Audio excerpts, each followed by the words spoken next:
Hi, everyone. Thank you so much for joining us today.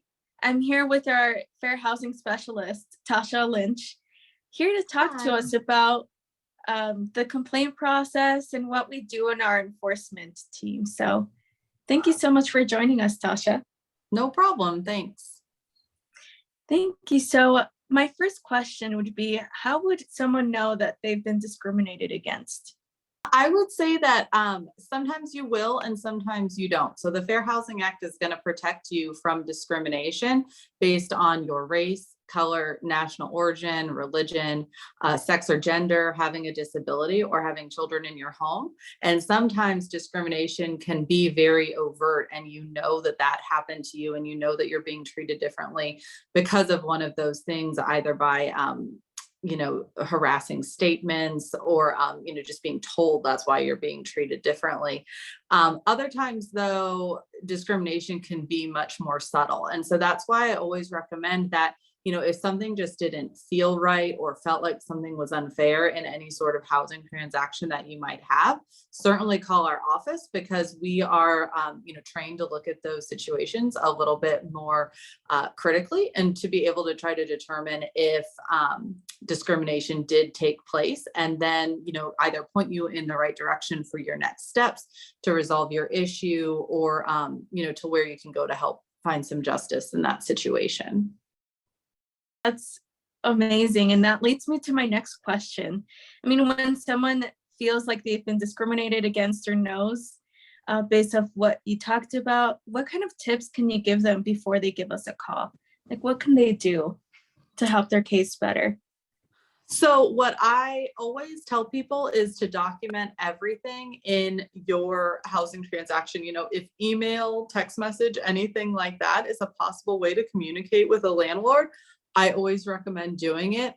It just creates that paper trail so that it doesn't become any sort of he said, she said situation. It's all there in writing, dated. The other thing that I think that helps is, if you end up in some sort of contentious relationship with a neighbor or a landlord, or, a housing provider of any type, it's never best to react out of anger and kind of create an entire other situation that really could end up not helping your discrimination case in the end. So when you remove those sort of reactions and just try to do communication through writing, first, you're creating your paper trail. Second, you're also just kind of removing some of the emotions out of the situation. And I think everyone's able to make, better decisions when they're able to take the time to be more thoughtful and not have those reactions that come from anger.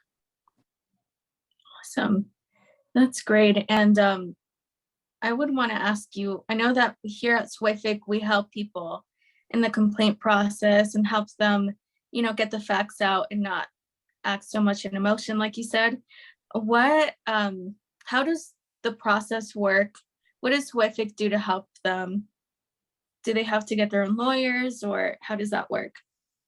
So when someone first comes into us, they're going to go through the intake process, and we're going to gather a lot of information. We're going to gather any documentation they do have, get a chronology of the events, and try to see if, we agree that we think some sort of discrimination might have happened. At that point, we are either able to help investigate through our testing program and maybe able to gather more evidence to support their claim, or just looking back through our own records of people that have called, looking at property records, just maybe some things that the average person who's not familiar with working in this field wouldn't have thought to do. So, we can really help someone, I guess, build their case. And then from that point on, let's say, that we determine maybe there was some discrimination, but we think there's a resolution. Maybe someone's not getting a reasonable accommodation that we thought they should get, but maybe they weren't asking totally in the right way.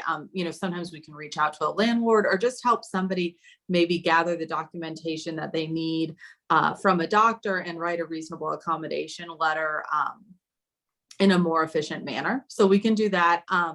But let's say someone, we do think that they should file a fair housing complaint or move forward with any sort of fair housing claim. We're able to maybe help them find an attorney, help them file with HUD, and then offer we're not attorneys ourselves, but offer advocacy and representation through the HUD complaint process. Awesome, perfect. And those attorneys, they don't have to pay for them, right? So we work with teams of attorneys that have different, I don't want to say it's a one size fits all. So I don't want to speak to whether they're always volunteer attorneys. Generally, in the end of a lawsuit, they might get a percentage of some sort of compensation that somebody wins, but there's no upfront cost that would come from the person we're assisting. Awesome. That's great news. Very helpful. And my last question would be, who could they contact, or what's that contact information for our department? So there's 3 numbers up on the screen. If you dial any of them, you're going to get to our phone directory, and one of the options is going to say report discrimination now. So you will click that and you'll get connected with our intake specialist. They're bilingual, so we can process your claim in English or in Spanish. And that's really going to be the first step for getting into our system and allowing us to help you address any discrimination that might have happened. Awesome. Sounds great. And just a reminder that SWIFIC is statewide. So anywhere that you live in Arizona, Tasha and her team are here to help you if you've been discriminated against in housing. Yes.